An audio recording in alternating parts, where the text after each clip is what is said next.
Bonjour bien-aimés dans le Seigneur, très heureux de vous retrouver sur la chaîne chrétienne Témoignage TV pour vous présenter l'émission Rien n'est impossible à Dieu. Rien n'est impossible à Dieu, c'est pour vous rappeler que Jésus-Christ est notre Seigneur et notre Sauveur. Bien-aimés dans le Seigneur, le thème de notre message est intitulé « Dieu peut changer ta vie en un instant ». Dieu peut changer ta vie, mais veux-tu vraiment qu'il le fasse ?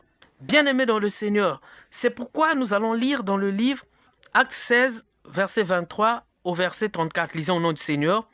Après qu'on les eut chargés des coups, ils les jetèrent en prison en recommandant au geôlier de les garder sûrement. Le geôlier ayant reçu cet ordre, les jeta dans la prison intérieure et leur mit les 7 aux pieds. Vers le milieu de la nuit, Paul et Silas priaient et chantaient les louanges de Dieu. Et les prisonniers les entendaient. Tout à coup, il se fit un grand tremblement de terre, en sorte que les fondements de la prison furent ébranlés.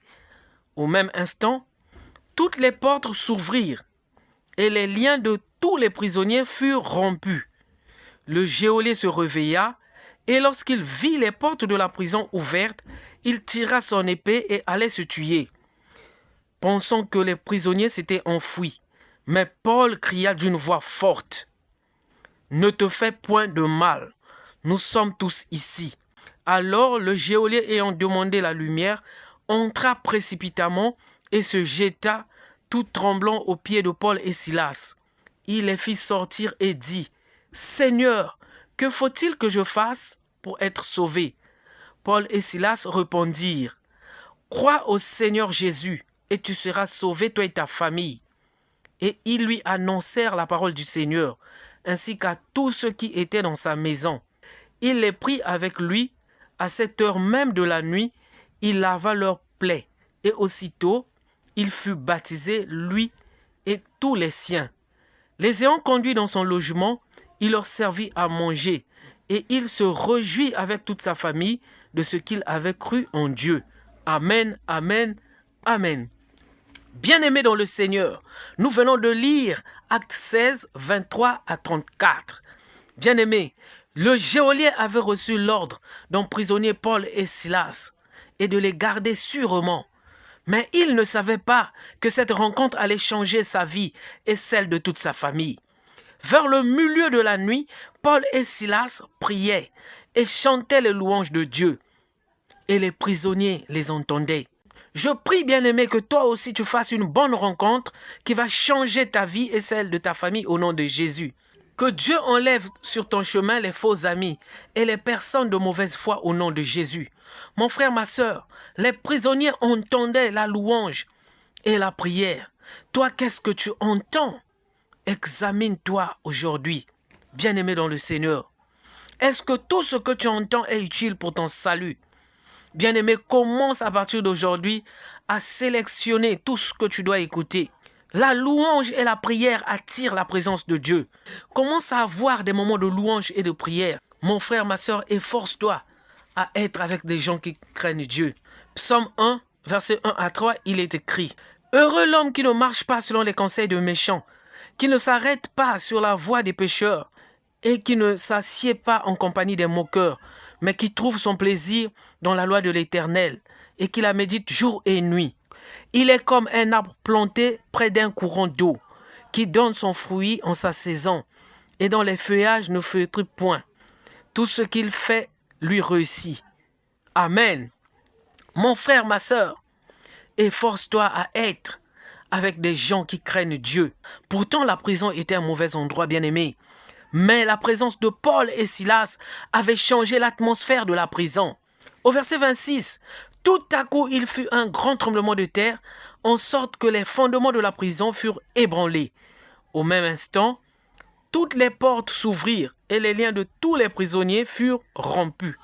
Bien-aimés dans le Seigneur, quand Dieu rentre dans un combat, il gagne toujours. Au verset 27, il est écrit, « Le geôlier se réveilla et vit que les portes de la prison étaient toutes ouvertes. Il tira son épée et voulut se donner la mort, pensant que les prisonniers s'étaient enfouis ou s'étaient échappés. C'est là, à l'instant même, que Paul cria d'une voix forte, « Ne te fais point de mal, nous sommes tous ici. » Bien-aimé dans le Seigneur, la peur, c'est quelque chose de mauvais. Le geôlier, aussitôt, il a ressenti la peur. Le geôlier se posait sûrement 1001 questions. Comment vais-je expliquer la fuite de tous les prisonniers au chef? Est-ce qu'ils vont accepter cela facilement? Est-ce qu'ils vont me croire? C'est là qu'il a cru bon de se donner la mort pour être libre de ce fardeau. Mais il a entendu les paroles de Paul. Il a demandé la lumière en entrant précipitamment là où étaient Paul et Silas et se jeta tout tremblant aux pieds de Paul et de Silas. Il n'a même pas eu le temps d'aller chercher à vérifier si tous les prisonniers étaient vraiment là. Après avoir écouté les paroles de Paul, vu l'atmosphère de la louange et de la prière qui avait envahi les lieux, vu le tremblement de terre, le geôlier a tout de suite compris que ces hommes n'étaient pas des prisonniers ordinaires. Au verset 30, il les fit sortir et dit, « Seigneur, que faut-il que je fasse pour être sauvé ?» Paul et Silas répondirent, « Crois au Seigneur Jésus-Christ et tu seras sauvé, toi et ta famille. » Aujourd'hui, le Seigneur te dit, toi qui m'écoutes, crois au Seigneur Jésus-Christ et tu seras sauvé, toi et ta famille. Ils lui annoncèrent la parole du Seigneur, ainsi qu'à tous ceux qui étaient dans sa maison. Le geôlier ne savait pas que la bénédiction, le salut devait rentrer dans sa maison, dans sa famille. Bien-aimé, toi aussi qui m'entends, je t'encourage. Cherche Jésus-Christ dans ta vie. Il est le chemin qui conduit au Père. Crois au Seigneur Jésus-Christ et tu seras sauvé, toi et ta famille. Bien-aimé, ils lui annoncèrent la parole du Seigneur ainsi qu'à tous ceux qui étaient dans sa maison. Le geôlier lava leurs plaies et aussitôt il fut baptisé, lui et les siens. Les ayant conduits dans son logement, il leur servit à manger et il se réjouit avec toute sa famille de ce qu'il avait cru en Dieu. Est-ce que toi aussi tu te réjouis avec toute ta famille de ce que vous avez cru au Seigneur? Bien-aimé, le geôlier, après avoir écouté la parole de Dieu, acceptèrent de suivre le Seigneur et il posa des actes de foi et d'amour. Le geôlier, après avoir écouté la parole de Dieu, le geôlier lava leurs plaies. Le geôlier les conduit dans sa maison. Il leur donna de la nourriture. Bien-aimé, regarde les actes qu'il a posés. Bien-aimé, Jésus-Christ, c'est en lui seul que se trouve le salut. Acte 4, verset 12. Commence à prier et à déclarer, Jésus-Christ, j'ai besoin de toi dans ma vie. Remplis-moi de ta présence. Sois mon ami. J'ai besoin de toi. Je viens à toi. Seigneur Jésus, conduis-moi pour l'éternité. Conduis-moi pour toujours. Sois mon Seigneur et mon Sauveur. Sans toi, je suis rien.